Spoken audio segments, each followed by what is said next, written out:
It's always a great start to the day when you're going to pick up a new car, and that's exactly what I'm doing in the 4Runner. That's right, everybody. It is new car day. I'm super pumped. I can't wait to show you what I've got. If you guys want to guess, post in the comments. And I am rolling solo today, so today's episode is going to be a little bit different. I'm sure most of you have watched the 4Runner build, so I'm not going to get into that. However, I'm willing to bet that most of you have not watched our trailer video, and I understand it's not exciting stuff, but what I have here in a gist is an ATC aluminum trailer. It's super lightweight, so it's kind of perfect to tow with the 4Runner, as it's really one of those things where the lighter the trailer, the better, especially for a vehicle of this size. But let's jump in right now and see how it tows without a car on top of it. What I can tell you so far is that it doesn't feel like there's a trailer on the back of the truck. It behaves very normally, and I think that is because that trailer is so light. But we'll see when I put a 3,000 pound car on it, which maybe a indicator of what is to come, and maybe I'll give you another guess. It's all-wheel drive. Anyways, back to the 4Runner. Yeah, it's been driving amazing. I have no complaints about it. Actually, the only thing that I do need to do, and where we are headed right now, is NV Auto to make a quick detour, because I do need an alignment for this thing. Raising this truck up in the front significantly has created a bit of a positive camber situation, and that means this thing needs to be fixed, especially when towing. I'm going to load the back end up, and it's going to cause that, exaggerate that even more. So I think that is needed, so we are headed there.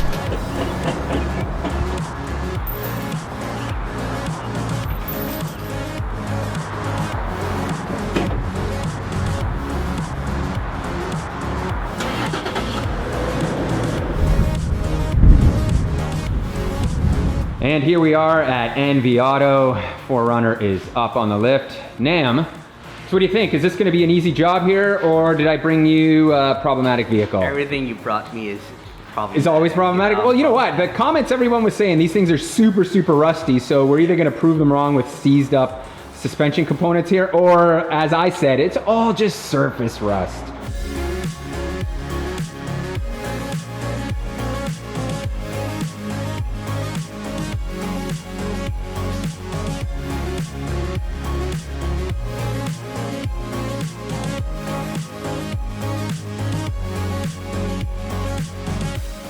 So Nam, do you love the fluid film here? Or I guess we should say this is the drawback of coating a vehicle like this when I bring it to you, right? Like, this is your favorite? I mean, I love it, but you should have done it after the alignment. It's gonna get all over my hands and all over my tools, so that's probably like the downside of putting this stuff on. But I mean, I love any kind of undercoating or any kind of rust proofing, especially in the climate we live in. But definitely working on it after spraying it on there is always a nightmare. It's a mess, it really is.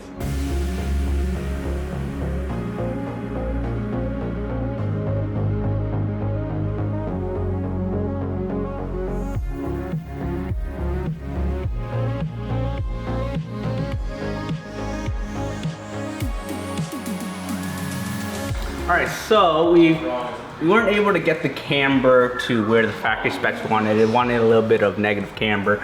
That's kind of what and so if we were close enough. It's close enough with the camber and the caster and the toes back to factory, so this thing should ride down nice. But with the solid rear axle, you do have a little bit of toe out on this side and toe in on this side, so the car might still pull a little bit, but it'll definitely ride a whole lot nicer now that the front's all dialed in. Well, thanks, Nam. I always appreciate you fitting me in your tight schedule. We are back on the road here. Thank you, Nam, once again for an alignment. Man, this thing is driving so much better. Now, on to the vehicle that I am going to purchase. I've wanted this car for a very long time. Let's call it practical. Once you see it, you'll know why I love it so much. It is a rare vehicle. They are hard to come by. And I wasn't planning on buying it, but you know what? Like, when they come up, sometimes you just gotta jump on things, and I needed to do that, and that's exactly what I did. So I've got about an hour and a half drive, and when I arrive, I will show you guys what I'm buying and reveal the secret. So until then, hang in there. We will be there in a minute. So I've just arrived and the drive down wasn't bad, albeit the wind is terrible. So I'm not necessarily looking forward to the tow home, but if you guys are a little bit familiar with this area, it's been in a previous video, so you may be guessing what I've purchased here, and let's just get it out in the open. There it is, guys. Evo 9 Wagon. After shooting a previous video and finding this thing at Craig's, I just had to make a deal on it. I've always loved wagons and I've always loved Evos, and this thing is just the perfect mix of both, of course. So the downside of this thing is it is an automatic, which I do have some big plans for, but let's just have a quick peek around here. I got to get this thing loaded up. Craig's actually got other people here buying that sweet Land Cruiser. Man, I wish I maybe would have gotten that instead of the 4Runner. This thing is in very, very good shape. It actually has 81,000 kilometers, and look at the Recaros. They are in excellent condition, as is the dash. The paint itself looks to be original. I think the rear bumper has been repainted. Ooh, look at that car. Man, I am hyped for this thing. Silver, all stock, so I can play with it. Yep, you're looking good. Yep, you're looking good. Yep, yeah, it's gonna clear. Yep, beautiful.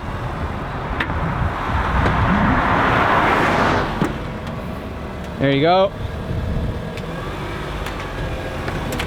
Guess it's the nice part about having an automatic, you just drive it right up. No-brainer.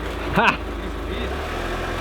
And just like that, we've got ourselves an Evo loaded up, ready to go. I want to give a huge shout out to Craig. Thank you, Craig, so much for hooking me up with this thing, because these don't come around often, and for the great price that you did. So if you guys are looking for any type of JDM import, hit Craig up at Bonsai Rides. The link will be in the description. And now I am off back to the shop.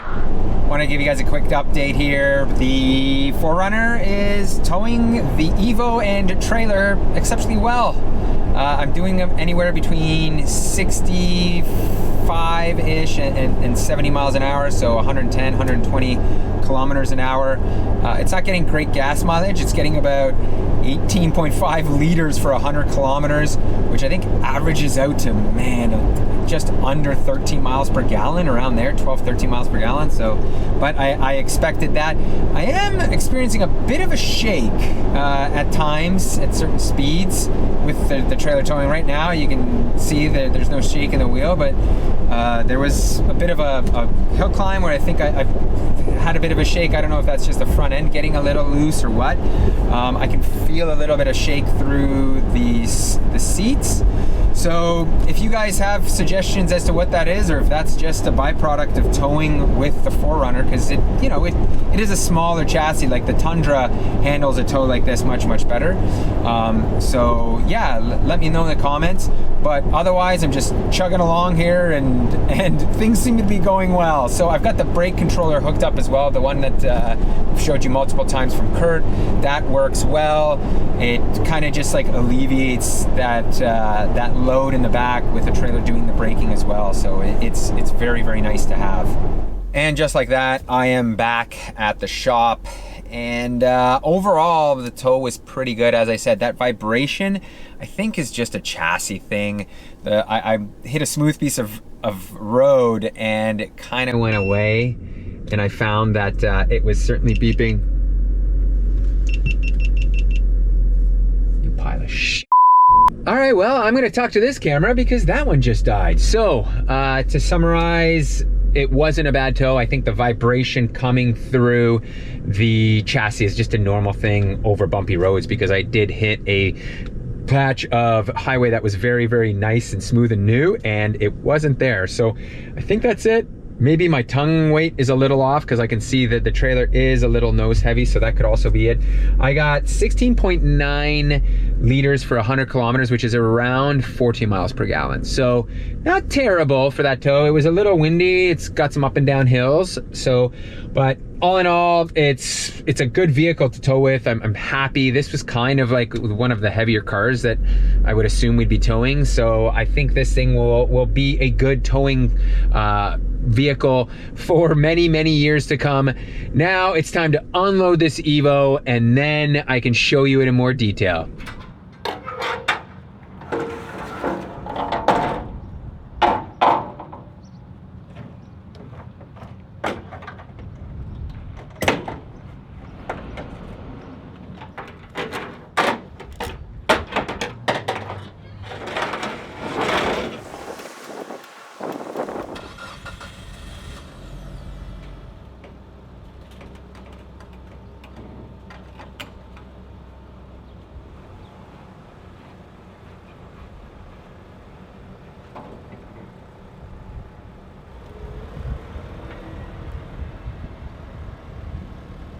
What I forgot to tell you guys is that this is a 2005 Evo 9 GTA model.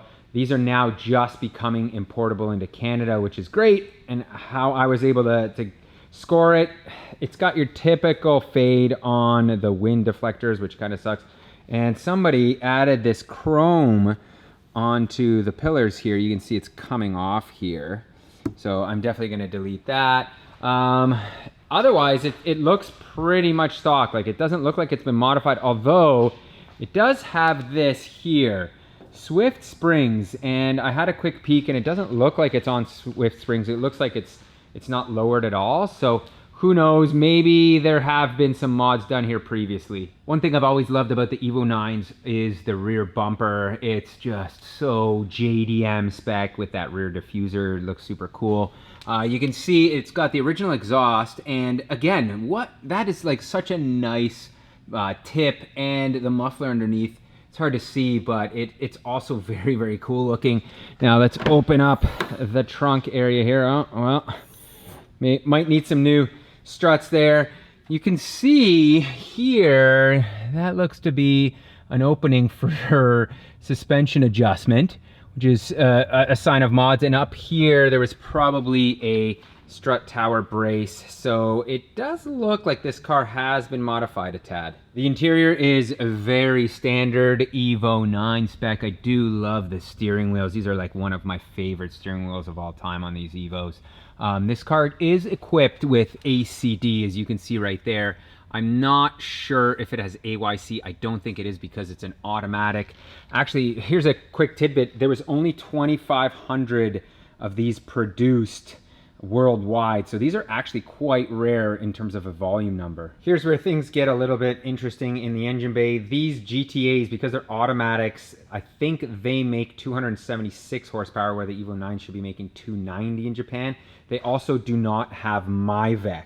So this is actually an Evo 8 engine from, again, what I've read. So it's not the newer MyVec engine. They just did that because, of course, it's an automatic. So why give it the good engine?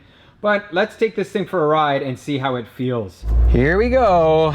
Let's set off here. That's about 50% throttle. Nice pickup. Wow. Smooth transmission. It does feel like a 2000s transmission. It just certainly has that slush box feel and lag in between, but it's got decent pickup. It's certainly a wagon. I can hear it rattling in the background. It's like the M5 wagon wanted to be buddies with the Evo wagon and said, hey, we're gonna have like a little tailgate squeak that I can hear coming from the back. I hope it's a tailgate. I think it's a tailgate squeak, but there's always, with wagons, there's always more of that squeaking coming from the back, I always find. So suspension quality, well, it's very Evo-esque, tight, but not compliant, especially over these difficult bumps here.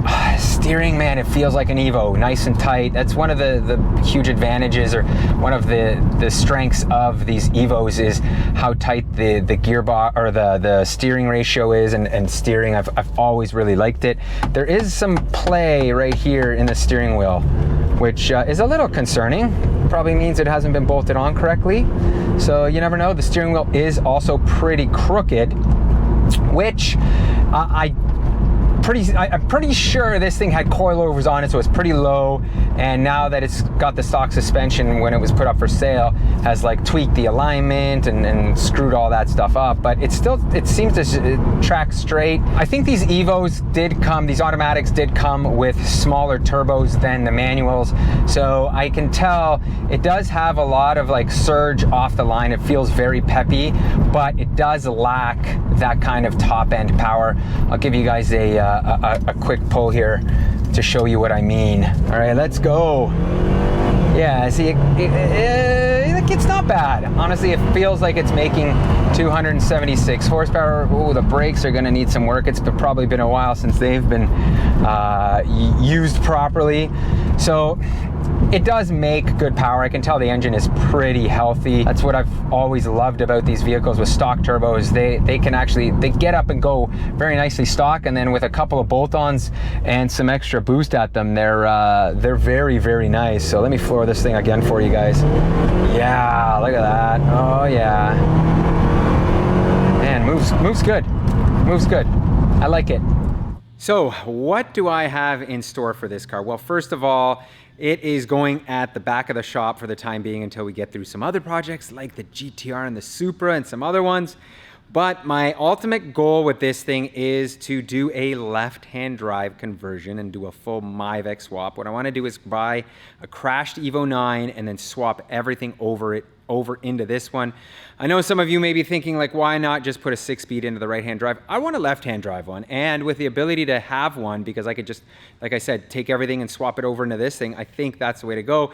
It's not like I'm wrecking one of these rare 6-speed wagons. This is an automatic after all, so it's not gonna have a ton of value, and I think it'll just be such a cooler car in that aspect. So that is gonna be a wrap on this one, guys. I hope you enjoyed this video. If you think this is a cool car or not, post in the comments, let me know your thoughts on it, and I hope you enjoyed the extra little bit of 4Runner content. I will try to sprinkle it in here and there as I continue to use it as a vehicle. So if you like this video, certainly give it a thumbs up. Think about subscribing because we have some really cool content coming up. GTRs.